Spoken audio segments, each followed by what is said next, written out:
Hello नमस्कार, मैं doctor Rajneesh Kumar आप सभी का एक बार फिर से हार्दिक स्वागत करता हूं और उम्मीद करता हूं कि आप लोग जहां भी होंगे सुरक्षित होंगे, स्वस्थ होंगे और अपनी पढ़ाई कर रहे होंगे। वीडियो आने में थोड़ा सा लेट हुआ है क्योंकि मैं अपने कॉलेज से छुट्टी हो गई है 1 महीने की, तो घर आया हुआ हूं।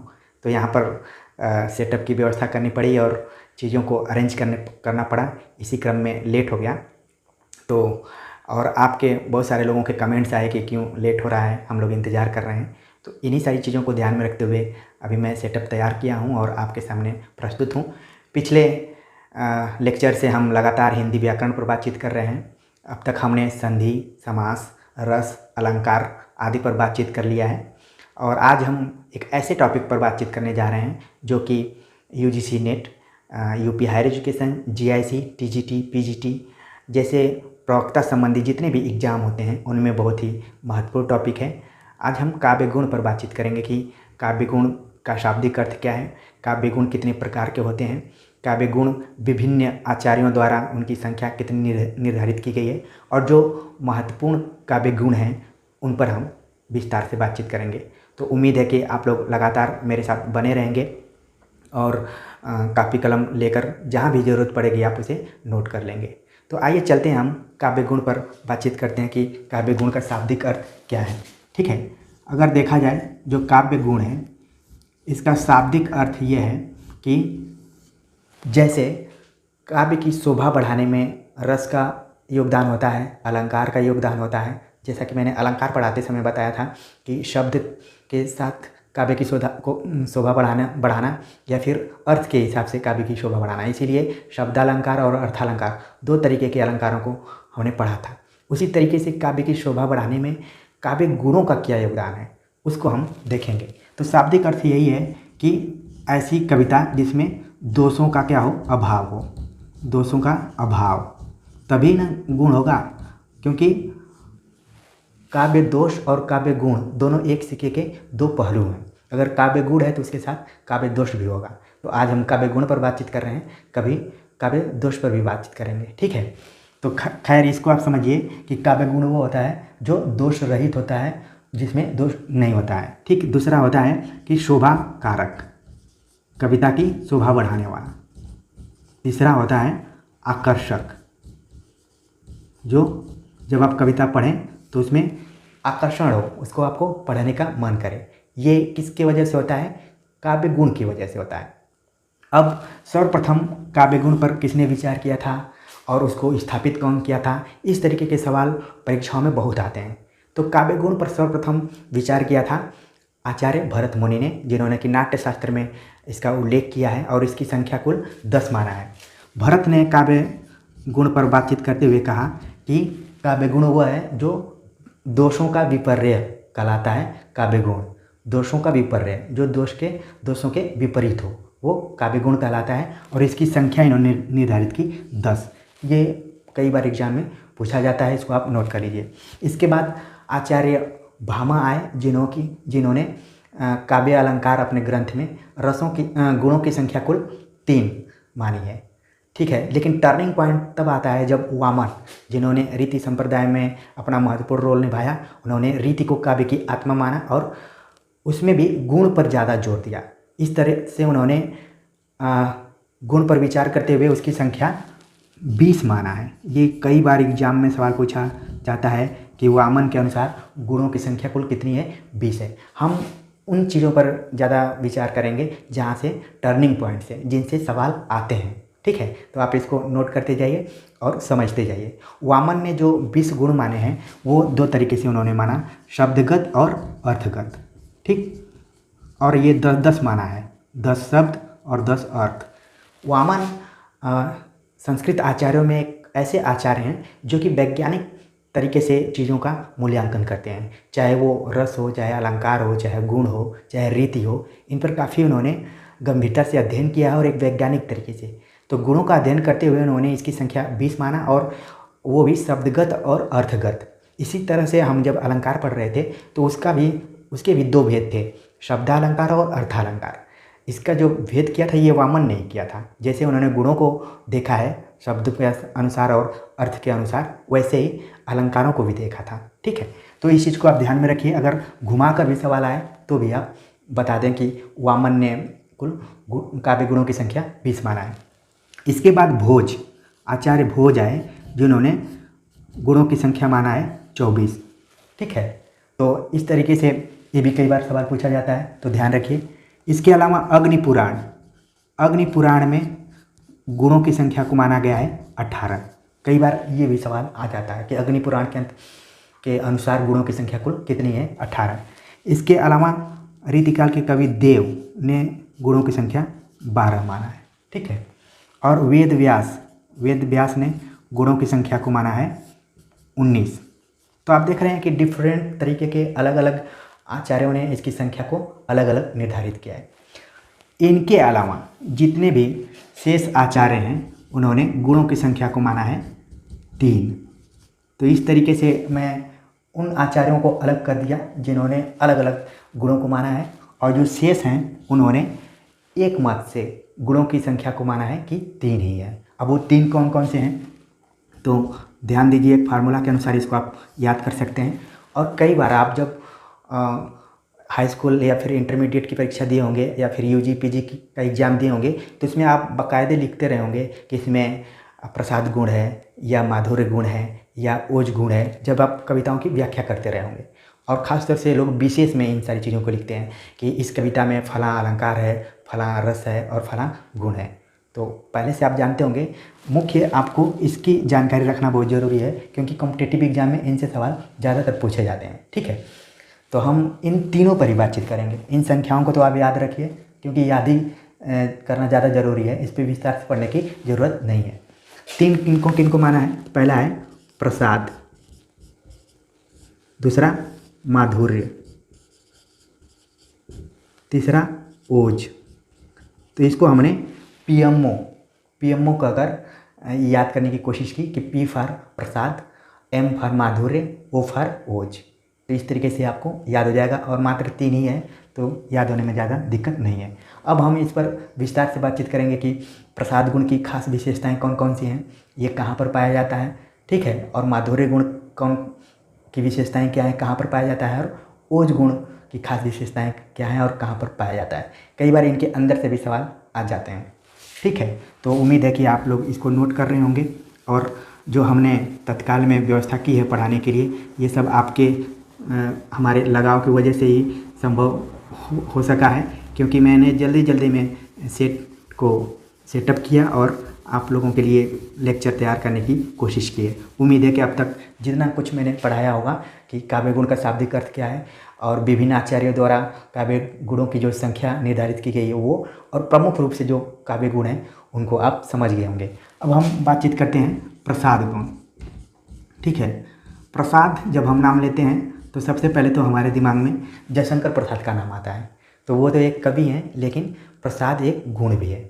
ये कहाँ पर उत्पन्न होता है, अगर इसका शाब्दिक अर्थ हम देखें तो प्रसाद गुण जब हम कोई कविता पढ़ते हैं, और ये सब हमारे हृदय में मौजूद हैं, रस भी हमारे हृदय में मौजूद था। जैसा कि मैंने बताया था कि ये इंस्टॉल्ड है। जैसे हम कोई नई मोबाइल ख़रीदते हैं तो उसमें कुछ एप्लीकेशन जो होते हैं वो इंस्टॉल्ड रहते हैं, उनको आप डिलीट करेंगे तो भी नहीं डिलीट होंगे। वैसे ही रस भी हमारे हृदय में मौजूद है और अनुकूल समय मिलने के बाद वो संचारित होने लगता है। ठीक है, उसी तरीके से काव्य गुण भी है। कहा जाता है कि अगर रस कविता का मूल है तो जो काव्य गुण है वो रस का धर्म है। धर्म मतलब कोई धर्म विशेष नहीं, धर्म मतलब धारण करने वाला। ठीक है, तो आप समझ गए होंगे कि क्या मैं बताना चाह रहा हूँ। प्रसाद गुण वहाँ उत्पन्न होता है हमारे हृदय में जब शांत और प्रसन्नचित्त रहता है कोई व्यक्ति, तब ये संचारित होता है हमारे हृदय में। ठीक है, और अनुकूल माहौल पाने के बाद देखा जाए, अगर उदाहरण के माध्यम से देखा जाए तो आचार्य तुलसीदास ने लिखा है कि जाकी रही भावना जैसी, प्रभु सूरत देखी तिन तैसी। तो जो जिस तरीके से देखने का प्रयास करता है उसी हिसाब से ईश्वर का भी स्वरूप उसके हृदय में दिखाई पड़ता है, उसके प्रति उसका भाव लक्षित होता है। ठीक है, तो एक उदाहरण प्रसाद गुण के अंतर्गत ये भी है। और दूसरा है मैथिली शरण गुप्त की एक पंक्ति है कि न रहो न निराश करो मन को, कुछ काम करो कुछ काम करो। ठीक है, और ज़्यादातर आप देखेंगे कि जो भक्ति काल के कवि हैं उनमें प्रसाद गुण की ज़्यादातर कविताओं में दिखाई पड़ता है। ख़ास तौर से तुलसीदास के रामचरितमानस में कई जगह प्रसाद गुण है तो रामचरितमानस 7 कांडों में है, तो जाहिर सी बात है कि अलग अलग कांडों में कुछ न कुछ और उसमें गुण होंगे। तीनों गुण पाए जाते हैं, लेकिन प्रसाद गुण भी पाया जाता है उसमें। ठीक है, तो इन 2 उदाहरणों के माध्यम से आप समझ गए होंगे। प्रसाद गुण लगभग सभी रसों में पाया जाता है, जितने भी रस हैं, चाहे भरत मुनि के अनुसार 8 रस, ठीक, 8 रसों में पाया जाता है, या फिर अन्य आचार्यों ने जो रसों की संख्या अलग अलग मानी है उनमें। कहने का मतलब ये है कि प्रसाद गुण का कोई ये निश्चित नहीं है कि फलां रस में ही पाया जाएगा, इस सभी रसों में इसका समावेश होता है। ठीक, तो आप इसको समझ गए होंगे। एक और विशेषता है कि इसमें ट वर्ग की प्रधानता नहीं होती है, र का ज़्यादातर उच्चारण नहीं होता है, और जो द्वित वर्ण होते हैं या फिर संयुक्त अक्षर होते हैं उनका भी अभाव होता है। कई बार इस तरीके से भी सवाल पूछ देता है कि किस रस में किस गुण में ट वर्ग की प्रधानता नहीं होती है, र वर्ण की ध्वनि ज़्यादातर नहीं पाई जाती है, या फिर द्वित्व या संयुक्त अक्षर नहीं पाए जाते हैं, तो इसका आंसर होगा प्रसाद। तो डिटेल से आप प्रसाद के बारे में समझ गए होंगे, यानी कि प्रसाद गुण के बारे में समझ गए होंगे। अब हम माधुर्य गुण के बारे में बात करेंगे। इसके शब्द में ही इसका अर्थ छिपा हुआ है कि माधुर्य गुण क्या है। माधुर्य मतलब जब हम किसी कविता को पढ़ते हैं तो हमारे हृदय के अंतर्गत मधुरता का संचार होता है, मधुरता का भाव जागृत होता है, वहाँ पर क्या होता है, माधुर्य गुण। ठीक है, ये सब हृदय में ही उत्पन्न होते हैं और अनुकूल माहौल मिलने के बाद। ठीक है, अगर उदाहरण के हिसाब से देखा जाए तो मीरा का एक पद है, मीराबाई का, कि बसो मेरे नयनन में नंदलाल, या फिर मतीराम का एक दोहा है कि कुंदन को रंग फीको लगे, झलके अति अंगन को चारों गौराई। मतीराम का एक दोहा है, उसमें किस तरीके से माधुर्य गुण का उल्लेख किया गया है आपको समझ में आ रहा होगा। ठीक है, इसी तरीके से भक्ति काल में चाहे वो कबीरदास के कुछ पदों को पढ़ेंगे, दुल्हन गाऊं मंगल चार, आयो राजा राम भरतार, यहाँ भी माधुर्य गुण है। या फिर जैसी का नागमती वियोग खंड पढ़ेंगे, वहाँ पर भी माधुर्य भाव दिखाई पड़ता है। खासतौर से जहाँ पर भी प्रेम का भाव रहता है वहाँ पर माधुर्य गुण पाया जाता है। और मीराबाई का तो पूरा माधुर्य गुण से युक्त ही पद हैं। तो कई बार पूछा भी जाता है कि मीराबाई की भक्ति भावना किस तरीके की है, तो माधुर्य भाव है उसमें। ठीक है, तुलसीदास की रचनाओं में भी कई जगह माधुर्य गुण पाया जाता है। तो भक्ति काल में ज़्यादातर माधुर्य गुण पाया जाता है, और इधर आधुनिक काल में जब आएंगे तो छायावाद में महादेवी वर्मा की कुछ पंक्तियों में माधुर्य गुण पाए जाते हैं। ठीक है, तो इसीलिए उनको आधुनिक युग का मीरा भी कहा जाता है। तो मीराबाई से कुछ कुछ उनका जो विशेषताएं हैं वो मिलती हैं। तो उम्मीद है कि माधुर्य गुण के शाब्दिक अर्थ को और उनकी हम कविताओं के माध्यम से कैसे पहचानें उसको आप समझ गए होंगे। माधुर्य गुण किन रसों में पाया जाता है ये समझने की ज़रूरत है।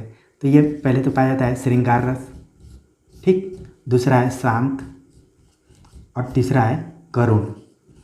इन 3 रसों में ज़्यादातर माधुर्य गुण पाया जाता है। तो जाहिर सी बात है कि जहाँ पर श्रृंगार होगा वहाँ पर संयोग और वियोग दोनों की बात होगी। शांत में भी माधुर्य गुण है और करुण में भी माधुर्य गुण पाया जाता है। कई बार एग्जाम में ये सवाल आता भी है कि माधुर्य गुण में किन किन रसों का उल्लेख होता है। जैसा कि मैंने बताया, प्रसाद गुण में तो सारे रसों का समावेश होता है, लेकिन माधुर्य गुण में इन 3 रसों की प्रधानता रहती है। इसको आप इस तरीके से भी शॉर्ट फॉर्म में याद कर सकते हैं, रिंसाक या फिर रिंसा। ठीक है, तो श्रृंगार, करुण और शांत। और विशेषताएं इसमें देखें कि इसमें ट वर्ग, र की ध्वनियाँ, द्वित्व वर्ण और संयुक्ताक्षर ये सब पाए जाते हैं। ठीक है, तो इनका ज़्यादातर प्रयोग किया जाता है। और इसमें अनुनासिक और अनुस्वार का ज़्यादातर प्रयोग होता है। जैसे मैंने बोला, बसो मेरे नयनन में नंदलाल, या फिर कुंदन को रंग फीको लगे, झलके अति अंगन चारु गौराई। तो आप देख रहे हैं कि कुंदन में है, रंग में है, अंगन में है, इसमें क्या है, अनुस्वार है और अनुनासिक है। तो इसकी भी प्रधानता माधुर्य गुण में पाई जाती है। तो एग्जाम में अगर पूछे तो आप तुरंत इसको बता दीजिए। अब हम बातचीत करते हैं ओज गुण पर। ओज गुण क्या है? ओज गुण, जब कोई हम कविता पढ़ते हैं तो हमारे हृदय के अंतर्गत उत्साह, उमंग, ठीक है, ओज का भाव उत्पन्न हो तो वहाँ पर ओज गुण पाया जाता है। जितना भी आदिकाल की रचनाएं आप पढ़ेंगे वो ओज गुण से युक्त रचनाएं, इसीलिए उसको वीरगाथा काल भी कहा जाता है।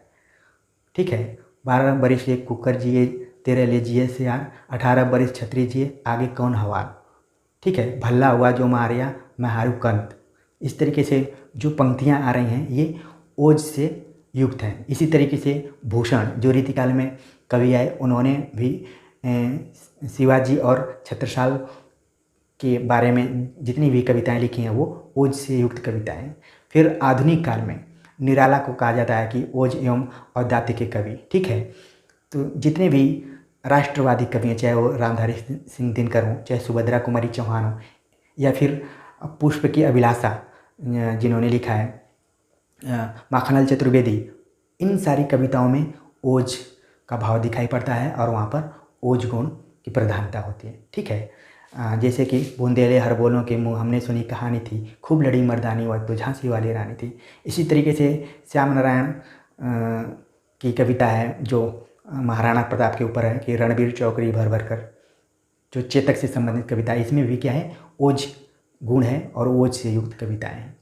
जितने भी राष्ट्रभक्ति गाने भी आते हैं उसमें भी ओज गुण की प्रधानता होती है। ठीक है, तो ये तो आपको बताने का प्रयास हुआ कि ओज गुण कहाँ पर उत्पन्न होता है, जहाँ पर जिस कविता को पढ़ने के बाद हमारे हृदय में एकदम उत्साह हो जाता है, हम कुछ करने के लिए एकदम तैयार हो जाते हैं। खासतौर से जो देशभक्ति चीज़ें होती हैं उसमें ओज गुण मौजूद रहता है। ठीक, जैसे एक कविता है, हिमाद्रि तुंग श्रृंग से प्रफुद्ध शुद्ध भारती, समुज्ज्वला स्वतंत्रता पुकारती।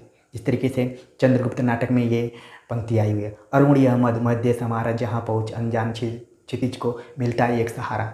इसमें भी क्या है, ओज गुण है। इसके अलावा है, जैसा कि मैंने सुभद्रा कुमारी चौहान की झांसी वाली रानी की कविता मैंने बताया, पुष्प की अभिलाषा, कि पुष्प की अभिलाषा क्या है कि वो किसी राजा महाराजा के गले में नहीं पड़ना चाहता है, बल्कि उसके सामने उनके पैरों के नीचे पड़ना चाहता है जो देश के लिए अपनी कुर्बानी दे चुके हैं। तो इन सारी कविताओं में आपको पढ़ने के बाद तुरंत आपके मन में एक उमंग, उत्साह टाइप का आएगा कि आप आलस्यता छोड़कर तुरंत जग जाएंगे। ठीक है, जागो फिर एक बार, ये निराला की कविता है। राम की शक्ति पूजा में भी आप देखेंगे कि राम एक ईश्वर न होते हुए एक सामान्य मानव की तरह हैं और वो भी हताश निराश होते हैं, लेकिन उनके अंदर भी महाशक्ति के आशीर्वाद से वो बोलते हैं कि जय होगी हे चिर नवीन पुरुषोत्तम, जय होगी। इस तरीके से एक पंक्ति भी है, कई बार एग्जाम में ये भी आती है, तो इसको ध्यान दीजिए। तो कहने का मतलब ये है कि जिन कविताओं को पढ़कर आपके हृदय में उत्साह का भाव जागृत हो जाए वहाँ पर ओज गुण होता है। ठीक, ये कहाँ कहाँ पाया जाता है? रसों में, इसको आपको ध्यान में रखने की ज़रूरत है। पहला तो ये पाया जाता है वीर रस में। ठीक, दूसरा रौद्र, ठीक, तीसरा विभत्स रस, इन सब में, और भयानक, इनमें ओज गुण पाया जाता है।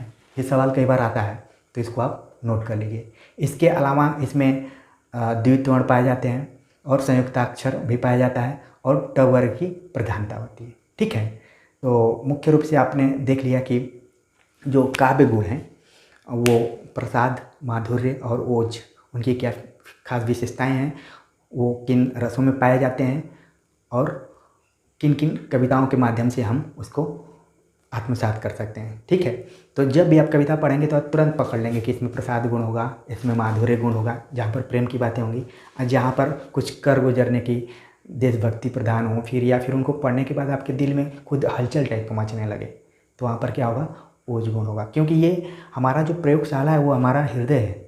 क्योंकि साहित्य जब आप पढ़ते हैं तो समाज है और खुद मानवीय जो भाव हैं, जिसको मनोभाव कहा जाता है, वही है। तो इसमें बहुत कुछ खास एक्सपेरिमेंट करने की ज़रूरत नहीं है बाहर, ये सब अपने आप अंदर में है। आपके अंदर इतनी संवेदना होनी चाहिए कि उसको जब आप पढ़ेंगे तो आपके अंदर वो भाव भी जागृत होने लगेगा कि इसमें प्रसाद गुण है, कि इसमें माधुर्य गुण है, कि इसमें भोज गुण है। ठीक है, तो उम्मीद है कि आज का ये वीडियो आपको अच्छा लगा होगा और आप काव्य गुण के बारे में पूरा समझ गए होंगे। इससे संबंधित सवाल आएगा तो आप अच्छे से इसको हल कर लेंगे और ज़्यादातर सवाल को सही कर देंगे। ठीक है, मिलते हैं एक नए टॉपिक के साथ, तब तक के लिए नमस्कार।